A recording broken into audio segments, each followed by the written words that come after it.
આગળના લેક્ચરમાં આપણે સમભાજનના વિવિધ તબક્કાઓની ચર્ચા કરી. આઈ હોપ કે તમને ખબર પડી હશે. હવે આપણે એ સમભાજન તબક્કાનો જ એક તબક્કો છે કોષરસ વિભાજન, એ આપણે જોઈશું અને સાથે સાથે સમભાજનનું થોડું મહત્વ છે એ પણ જોઈશું. કોષરસ વિભાજન એટલે શું? તો કે કોષરસ વિભાજન એ કોષ વિભાજનનો એટલે કે સમભાજનનો ભાગ નથી. કોષરસ વિભાજન એ સમભાજનનો ભાગ નથી, પરંતુ સમવિભાજનની પ્રક્રિયાને પૂર્ણ કરતી આ તબક્કો છે. સમવિભાજનનો ભાગ નથી, પરંતુ કોષ વિભાજનને પૂર્ણ બનાવતી આ ઘટના છે, જે શું કહેવાય વનસ્પતિ કોષમાં અને પ્રાણી કોષમાં અલગ અલગ રીતે જોવા મળે છે. આપણે જ્યારે સમભાજનના તબક્કા ભણ્યા ત્યારે અંત્યાવસ્થાની અંદર ખાંચવાળા કોષ દોર્યા હતા આવી રીતે, બરાબર, અને ધીમે ધીમે એ આવી રીતે કોષોમાં સ્થળાંતરિત થયા. તો એ તમારે શું કહેવાય યાદ રાખવાનું. તો આ જે છે એ બાળકોષો છે, ઉત્પન્ન થયેલા બાળકોષો છે. સમભાજનમાં કોષ કેન્દ્ર વિભાજનની પ્રક્રિયાને પરિણામે બે રંગસૂત્રો, તારા કેન્દ્ર, કોષ શું કહેવાય કોષ કેન્દ્ર પટલ, બરાબર. હવે આપણે જોઈએ કે જે કોષરસ વિભાજન છે એ કોષરસ વિભાજનમાં કેવી રીતે કોષરસ વિભાજન થાય છે? તો કે પ્રાણી કોષમાં અને વનસ્પતિ કોષમાં બે રીતે કોષરસ વિભાજન થાય છે.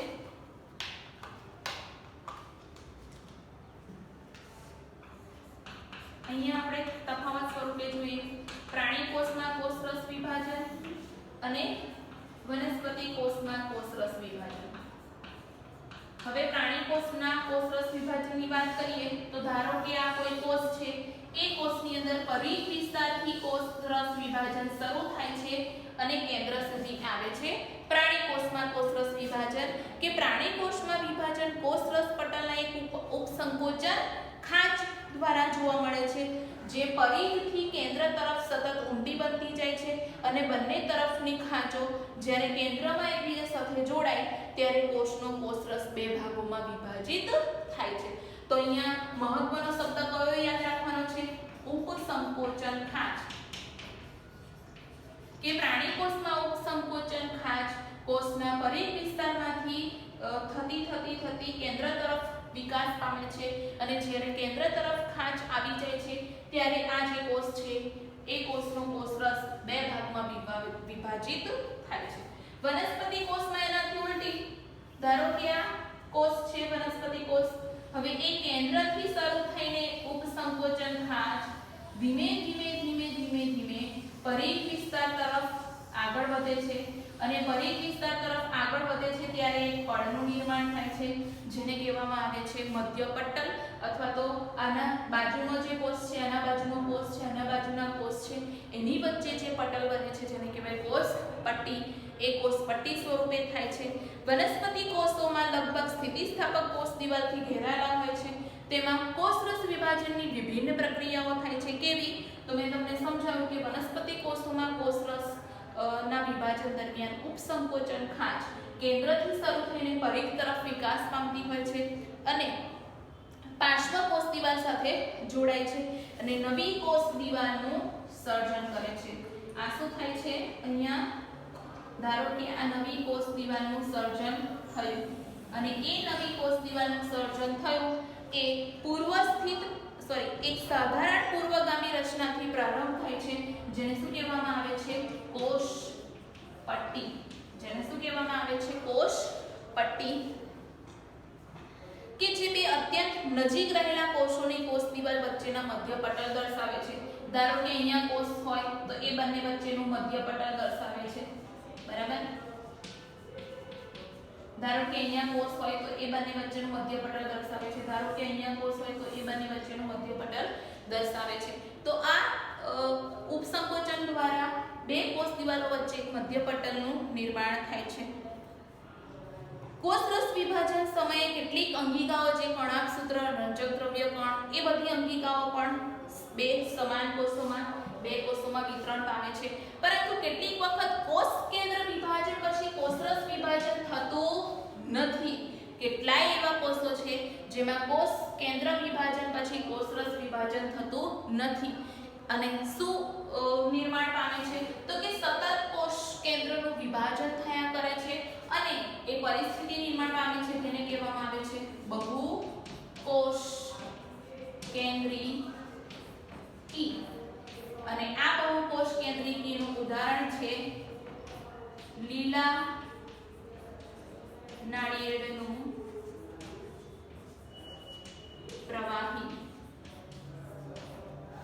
એ શું છે બહુકોષ કેન્દ્રિકીનું બહુકોષ કેન્દ્રી પરિસ્થિતિનું નિર્માણ એટલે કે સિન્સિટિયમ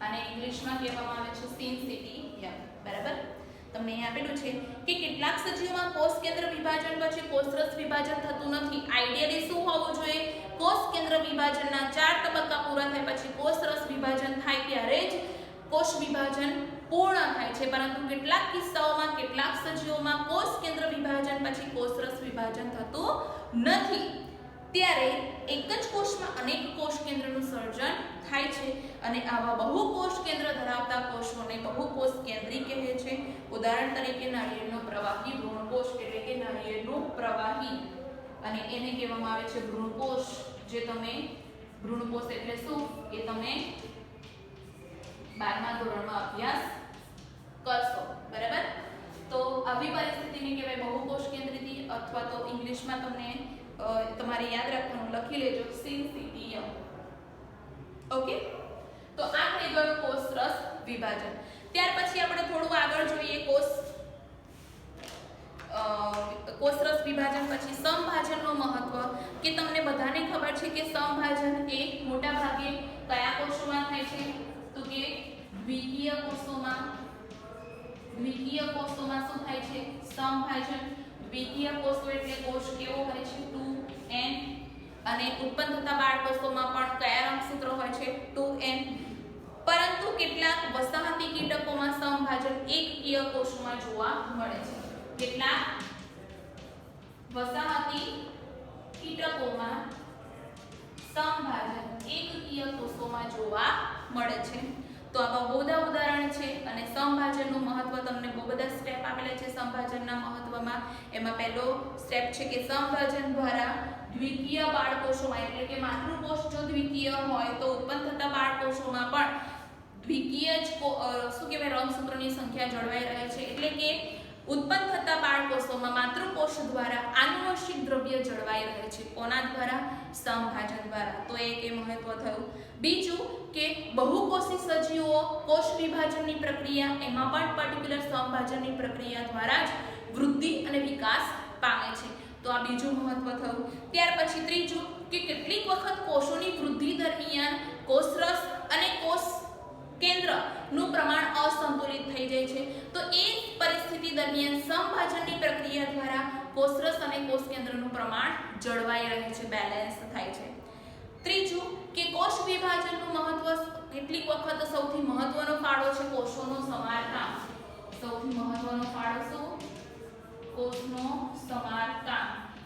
સમારકામ એટલે શું તો કે જેવી રીતે આપણે જૂનું ઘર રિનોવેટ કરીને નવું બનાવીએ છીએ એવી જ રીતે આપણા શરીરની અંદર અમુક એવા શું કહેવાય અંગો હોય છે જે મૃત કોષો દૂર કરે છે અને નવા કોષોને નિર્માણ કરે છે તો એને કહેવાય કોષોનું સમારકામ મૃત થયેલા વૃદ્ધિ ન પામતા હોય જેમાં વૃદ્ધિ ધીમી પડી ગઈ હોય એવા કોષોને રિપ્લેસ કરવા અને એની જગ્યાએ નવા કોષો સમભાજનની પ્રક્રિયા દ્વારા ઉમેરાય છે જેને કહેવાય કોષોનું સમારકામ અહીંયા પણ તમારે યાદ રાખવાનું કે કોષ કેન્દ્ર અને કોષરસ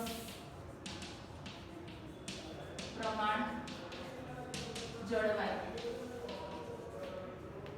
ત્યાર પછી આનુવંશિક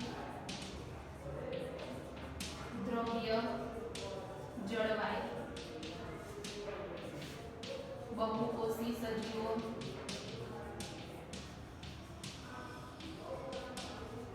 વૃદ્ધિ થાય બરાબર કોષોના સમારકામમાં ઉદાહરણ તરીકે આપણને આપેલું છે કે અધિચ્છદનું સૌથી બહારનું પડ એટલે કે આ આપણી શરીરની જે ચામડી છે એને સૌથી બહારનું પડ કયું હશે અધિચ્છદ તો એના સમારકામમાં એના કોષોના સમારકામમાં ત્યાર પછી અન્નમાર્ગ આપણા પાચન માર્ગનું જે અસ્તર છે એના સમારકામમાં ત્યાર પછી રુધિર કોષો પણ સતત બદલાતા રહેવા જરૂરી છે, જેથી કરીને આપણા જે રુધિરમાં ઓક્સિજન પરિવહન છે એ પર્ટિક્યુલર થઈ શકે.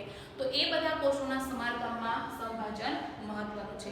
અને ત્યાર પછી તમને વનસ્પતિમાં આપેલું છે કે વનસ્પતિમાં અગ્રસ્થ અને પાર્શ્વસ્થ